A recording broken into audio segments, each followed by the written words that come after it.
মহাভারতের যুদ্ধের পর পাণ্ডবদের কি হয়েছিল আজ আমরা জানবো তার কাহিনী। মহাভারতের যুদ্ধের পর পাণ্ডবরা 36 বছর হস্তিনাপুর শাসন করেন, অশ্বমেধ যজ্ঞ করেন এবং একটি ধার্মিক রাজ্য প্রতিষ্ঠা করেন। পরে শ্রীকৃষ্ণের মৃত্যু ও কলিযুগের শুরুতে অভিমন্যু পুত্র পরীক্ষিতকে সিংহাসনে বসিয়ে পাণ্ডবরা দ্রৌপদীকে নিয়ে হিমালয়ের শস্যবীরে স্বর্গের উদ্দেশ্যে মহাপ্রস্থান করেন। কুরুক্ষেত্রের জয়ের পর যুধিষ্ঠির হস্তিনাপুরের রাজা হন। দীর্ঘ 36 বছরের ধার্মিক শাসনের পর যখন পাণ্ডবরা বুঝতে পারেন যে পৃথিবী ত্যাগের সময় এসেছে, তখন তারা সিংহাসন ছেড়ে দেন।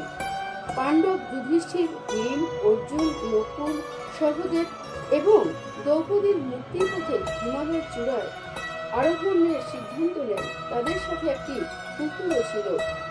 যাত্রাপথে একে একে দ্রৌপদী, সহদেব, নকুল, অর্জুন এবং ভীম পড়ে গিয়ে দেহত্যাগ করেন।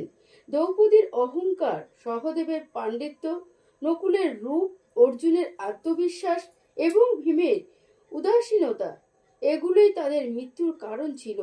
শুধুমাত্র যুধিষ্ঠির জীবিত অবস্থায় স্বর্গের দুয়ারে পৌঁছান, কারণ তিনি ছিলেন ধর্মের প্রতীক।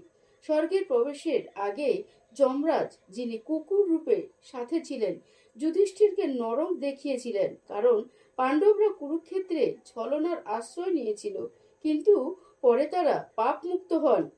পরিশেষে পাণ্ডবদের এই যাত্রা তাদের জাগতিক জীবনের সমাপ্তি এবং স্বর্গলোকের পথ হিসেবে বর্ণিত হয়েছে, যা মানুষের কর্মফল এবং ধর্মীয় জীবনের গুরুত্ব তুলে ধরেন।